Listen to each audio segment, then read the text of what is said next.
Hello po, good afternoon. Hi, Nate.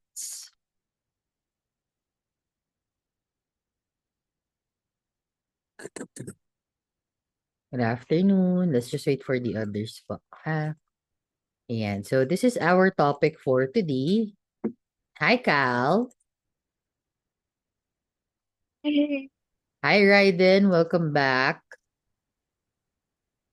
So, here is Hey, our, teacher. hi, here is our topic for today. So, we are already done with the different properties of electromagnetic waves. So, for today, we're going to talk about application or saan ba natin ginagamit? Where do we use electromagnetic waves? Ayan. So, we have different applications depending on their frequency as well. So, scientists, inventors, and engineers, they continue to learn different ways of how to use electromagnetic waves. Meron sila iba't ibang technological innovations, right? So for example, we have right here, this is a picture of a satellite. So these satellites are used to relay different information for communication. Yes, no? So possible din pwede for military communication pag gusto nila na secured yung information, they can use these uh, satellites to send their information. So, just like what we have said last time, electromagnetic waves, pwede po siya mag-travel into vacuum. So, the they are the type of waves that have the ability to travel outside of Earth. Ito sa labas to ng Earth. Ayan. So, sa space, yan ang pangarap nating mapuntahan.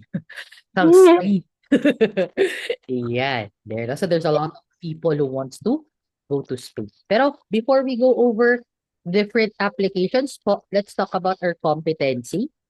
Ayan.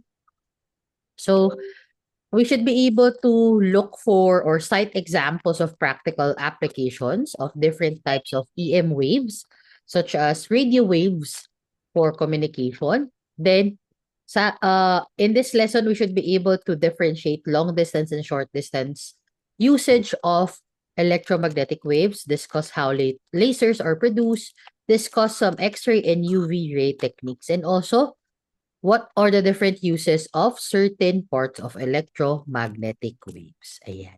So there. So first off, just like sa sinabi natin earlier, the use of TV, television, radio, and internet are all made possible because of this communication satellite. Yes, mga satellites, no? And these satellites, they use radio waves po to send signals to the antennas located on Earth. Kaya, there are a lot of traffic sometimes. Kaya, sometimes yung connection natin nagiging late is because of the traffic in the signals, di ba, ng radio waves from the satellites to the antennas on Earth. Tapos dito pa sa Philippines, konti lang ang ating mga receiver antennas. So, that's why we have a very slow, yes, very slow internet. Ayan. So, this is an example of an antenna or a satellite dish. So, dito na to sa Earth. Ito po sa space, ito yung taga-send and taga-deliver. While the other one naman po, ayan, on Earth, siya po ang taga-receive naman po. Okay? So, now, as the satellite dish. So, bakit siya satellite dish? Kasi mukha siyang malaking dish. Mukha siyang plate. Mukha siyang plato. Yes. So, this capture those signals. Sila yung nagka-catch ng signals at the same time processes the accompanying information as well. So, these antenna systems were designed for transmission and reception. So sila po yung magsisend, sila din po yung mag-receive. Ayan. So for example, television. Di ba yung mga show sa television, meron silang mga studio. So let's say sa ABS-CBN, ang studio nila dito sa Quezon City. Pero pwede sila mapanood sa ibang lugar. We can watch them in local TV channels. Pwede sa Cebu, pwede sa Davao, even though they are in Quezon City. Why? Are they traveling? No. But rather, the video captured, the information captured, can be transmitted through antenna, no? In a form of radio waves. Yan. So, how does it happen? So, we have different kinds of communication po. So, we have the long distance and the short distance. So, focus muna tayo sa long distance communication. So, for long distance, such as those used in TV, diba? Long distance yun kasi from Quezon City to Cebu, diba? That's long distance. Tracking devices. Ngayon, meron kayo, in your family, are you using the application Life 360? Have you heard of that? Yung Life 360 application? So sa Life 360 application, pag dinownload mo yon, pag dinownload ng mommy mo, ng daddy mo, ng kapatid mo, kinonect nyo yung mga applications nyo. Pwede nyo na malaman kung nasaan sila. Yes. Even in Apple, they already have that, yung Find My iPhone. Pag naiwan mo sometimes yung phone mo, titignan mo sa iPad mo nasaan, naiwan mo pala somewhere. Right? So sometimes nangyayari yan kay Teacher Car. Hinahanap ko yung AirPods ko. Dala ko yung phone ko, hanapin ko yung AirPods ko, ay, nasa bahay pala. No? Meron pa ako funny thing na nakita from a post. Yung right niyang AirPods nawala, nahulog. Kasi 'di ba ang AirPods ngayon wireless na sila eh. They don't have wire. So maybe nag-running siya, nahulog niya. Yung left na sa kanya pa. So makikita niyo doon sa map na or the red is the right AirPod is here while the left AirPod is nandun sa bahay. So that is possible because of these long distance communication. So, we use tracking devices through satellites. So, we have what we call transmission and reception of electromagnetic waves, such as yung mga radio waves and microwaves na ginagamit. So, when you say transmission, this is the process where the antenna converts electric current to radio waves. So, yung electric current na to, hindi siya makakapag-travel papunta sa satellite. Kailangan ma-convert siya to radio waves. And then, reception naman is the process which an antenna converts yung na-receive niyang radio waves or radio wave signals to electric current para naman magamit po siya for communication. So, in simple terms, transmission is sending. Reception is receiving. Yes. So, para communication lang po yan ng dalawang tao.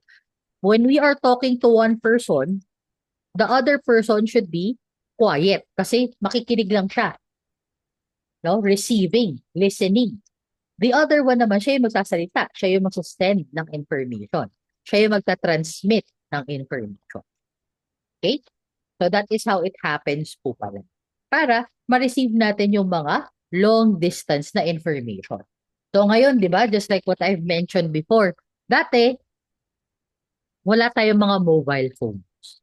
So pag naiwan ng mommy natin yung wallet nila, babalik talaga sila sa bahay. They have to come back.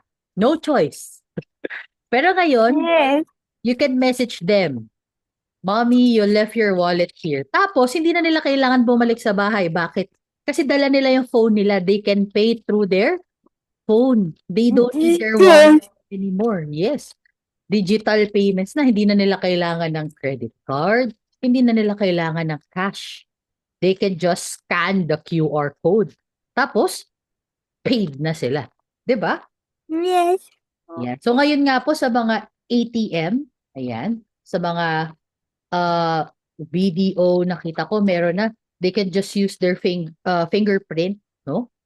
They don't need to use their cards anymore. Fingerprint na lang. They can get money or withdraw money. Ayan. So, ganun naka-high-tech ngayon. There. So, let's move forward to our next slide. So, radio communications work by systematically adjusting the amplitude and frequency. So, pwede daw pong i-adjust yung amplitude at yung frequency. So, if amplitude is modulated, yan po ay tinatawag na AM, no? Amplitude modulation. Meaning, babaguhin niya po yung signal strength, yung amplitude. But if we're going to change the frequency, FM naman po yun. Frequency modulation. Yan. So sa frequency, babaguhin po yung wavelength. Sa amplitude, babaguhin yung signal strength. Okay?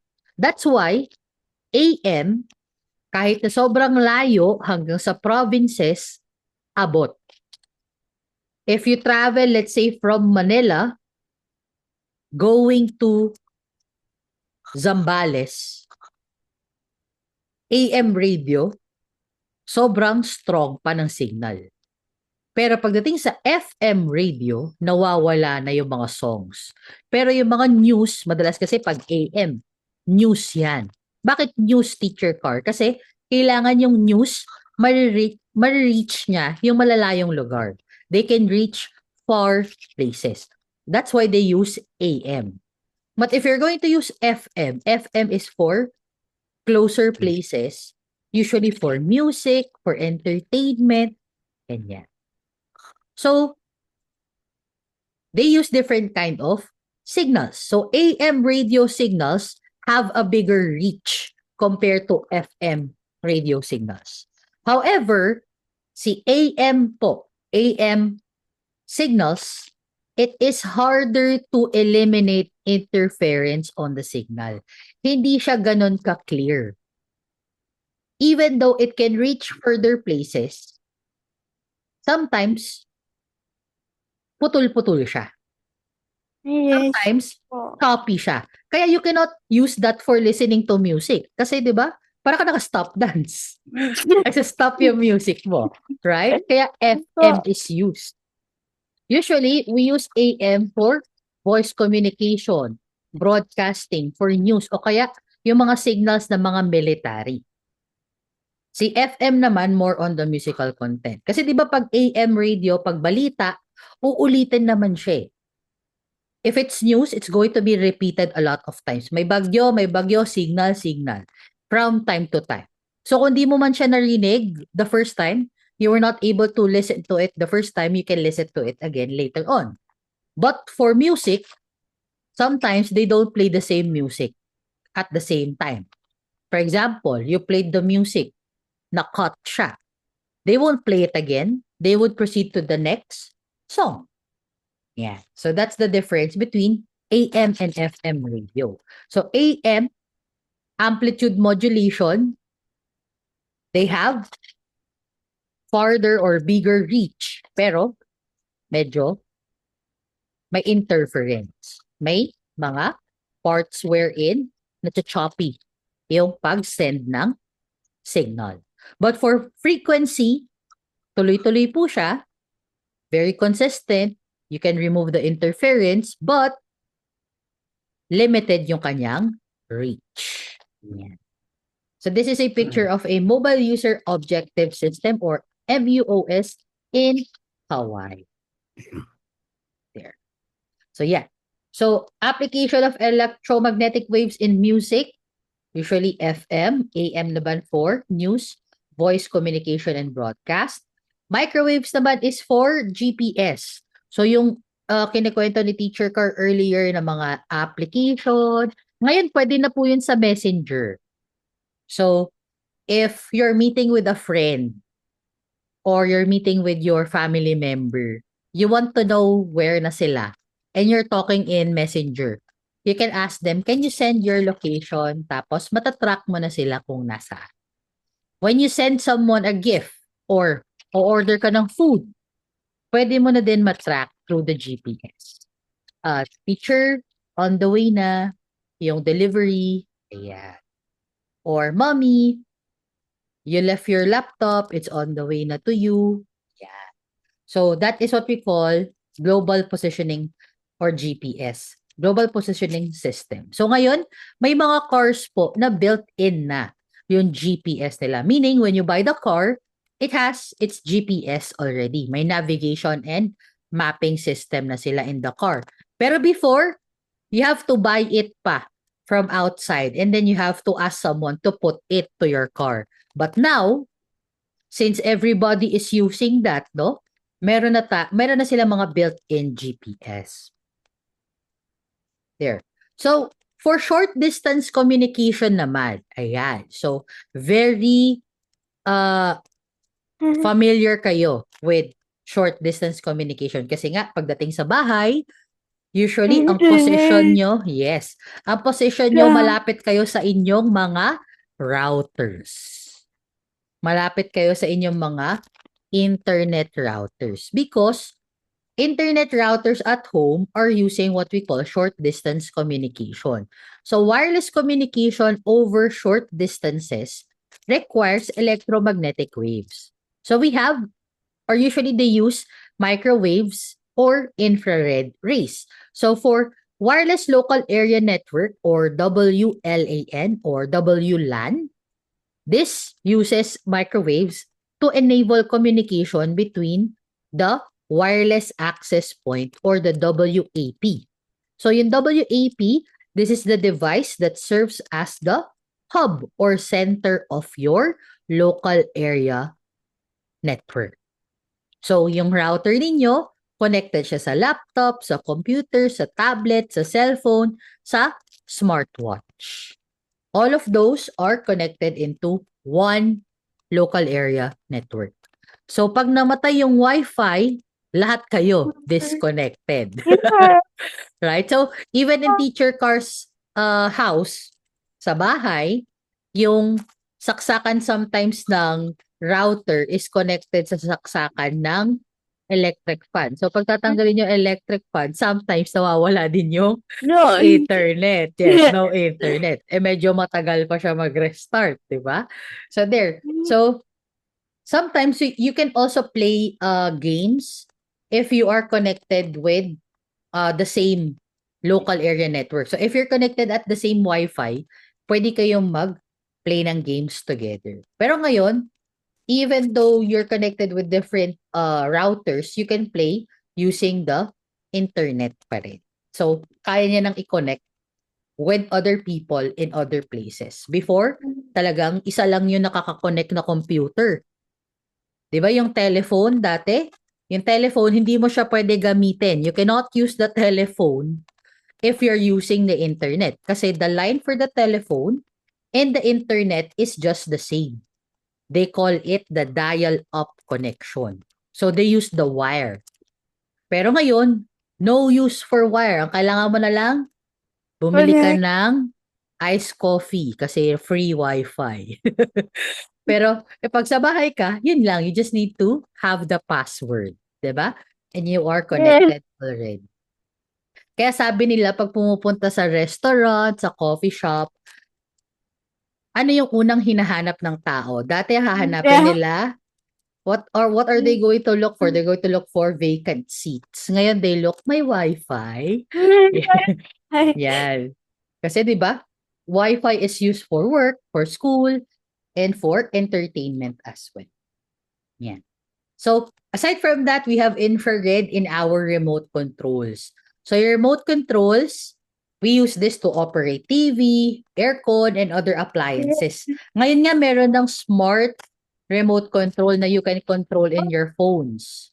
'Di ba? There are what we call smart sockets. Yung smart sockets na yon, nakakonect sila sa Wi-Fi nyo. Let's say, nakalimutan yung patayin yung electric fan. Tignan mo lang sa cellphone mo, turn off. Ah, 'di ba? Ang galing. Dati, pag nakalimutan yung electric fan, lagot. Babalik ka pa sa bahay, right? Pero ngayon, you can control it remotely. Pero itong mga remote controls na to, they just use infrared.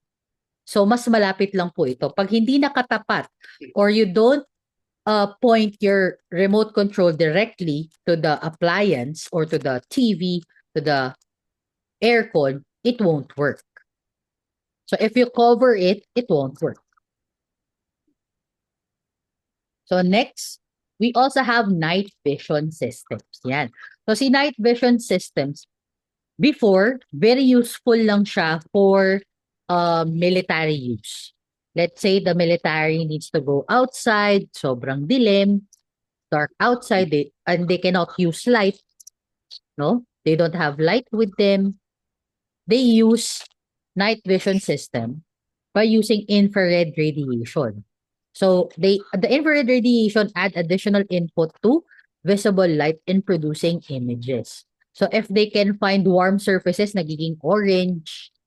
Ayan. So usually yung temperature yung kanyang nadedetect. Pero ngayon, it's no longer just used for military. Ngayon, you can use it for your CCTV cameras. Yung Yes. CCTV cameras ngayon can be equipped kahit sa gabi. Sa home. Yes, sa home, pwede pong kahit nighttime. Nakikita nyo po, no? Yung Opo. recording or yung live feed ng CCTV nyo na naka-dark area. So, your installed camera can see and record clearly at night using night vision as well. So, the infrared source acts like a flashlight for your camera. Ayan. So, aside from night vision systems, we also have X-ray techniques. So, hindi lang po bones natin yung pwedeng gamitan ng X-ray, but rather all kinds of opaque materials. So, for example, you're going inside a mall, you're going inside a train, you're going inside the airport to board an airplane. Yan, they have to check your luggage. They have to Yes. check what's inside. So, hindi mo na kailangan, you don't need to open it anymore. You just have to put it in an X-ray machine or X-ray scanner. So that they would know, oh, what's inside your bag, what's inside the box. No? So before sa LRT, you're not allowed to bring gifts na hindi pa open. Unopened gifts bawal sa LRT or sa train. They will ask you to open it. Kasi nga, wala namang X-ray vision yung eyes ng guard. So, kailangan open. Kailangan o-open mo talaga. Kasi hindi naman sila X-ray, di ba? Pag ganun ng guard, ay, kita ko na yung loob. No. Di ba? So, manual lang. So, we have to open it. Pero ngayon, we have X-rays machine. May kita na nila, oy, may water bottle sa loob. Uy, may laptop sa loob. Ayan. So, they use X-rays to look at the traces of metals. Yan din. And actually, meron din po tayong X-ray technique to determine whether an artwork is original or legit. Kung totoo po siya. And it is not yet painted over. So they use the X-ray to check yung mga traces of metals. And then, it can determine whether the artwork is still authentic. Hindi pa po siya na-tamper. Hindi pa siya na-painted over. So, we can also use laser light. So, laser light po is a device made of a tube of mirrors on both ends and a material that can be stimulated to produce light. So, this light, in a form of electricity, puts the atom in an excited state to release energy So si laser, it can be used for cutting. So tulad po nitong laser cutting technology. Ayan, kasi if we're going to use cutter, if you're going to use scissors, it will take a while, matagal. But right now, they can use laser to cut these patterns po. So aside from that, they can also cut wood and metals. Then laser is also commonly used in reading contents of an optical disc. So ganito po siya. Para mabasa yung optical disc or yung CD, yan, laser is used to read the contents po. Yeah. Then, we have UV radiation. So, UV rays contains more energy compared to the other electromagnetic waves that we talked about earlier. And UV rays can convert heat or it can be readily converted to heat or trigger chemical reaction. Kaya, we use UV radiation to make some difficult to see substances more visible.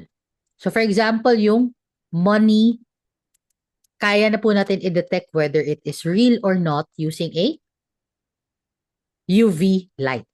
So fluorescence is a phenomenon where substances absorb UV radiation and emit visible light. So may mga chemicals na capable of fluorescence. They are added to paper money. So pag may ganun silang chemical, yan, just like in the picture right here, madedetect sila ng UV. So if it is detected, oh, this is real money.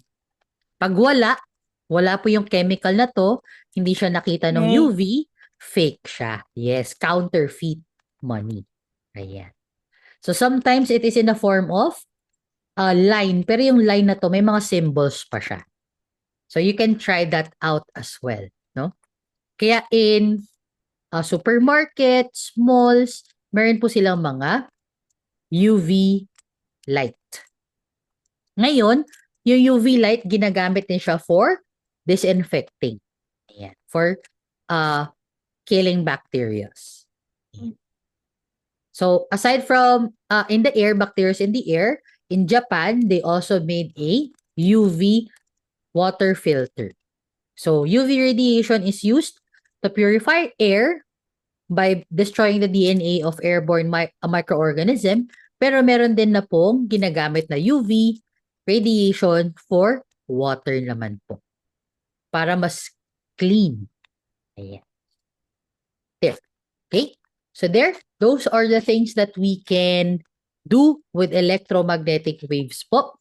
Ayan. So they have several application in technology. So we talked about radio waves and microwaves used for AM and FM communication. Microwaves for WLAN and remote control in appliances. Infrared for night vision systems of CCTV. Lasers as light waves for detecting barcodes in groceries, reading disk drives. UV rays naman for checking whether it is a fake money or not, and air purification. And X-rays naman are used for scanners in airports and establishments. Okay?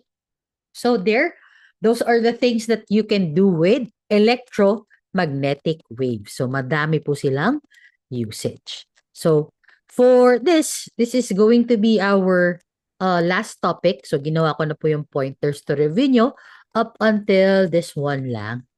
So application of electromagnetic waves. Pero next week, we're going to start last topic, pero hindi na po siya kasama sa exam. That's going to be second time before we go over our review sessions po. So I will be sending an asynchronous activity for EM waves, and then next week we'll schedule a quiz, no, for all of the topics that we weren't able to have a quiz for electromagnetic po. So yung properties ng electromagnetic waves saka yung application, we're going to have a quiz about this. So that will also serve as your review. Okay? Clear po? Yes. Okay. So there, so that is it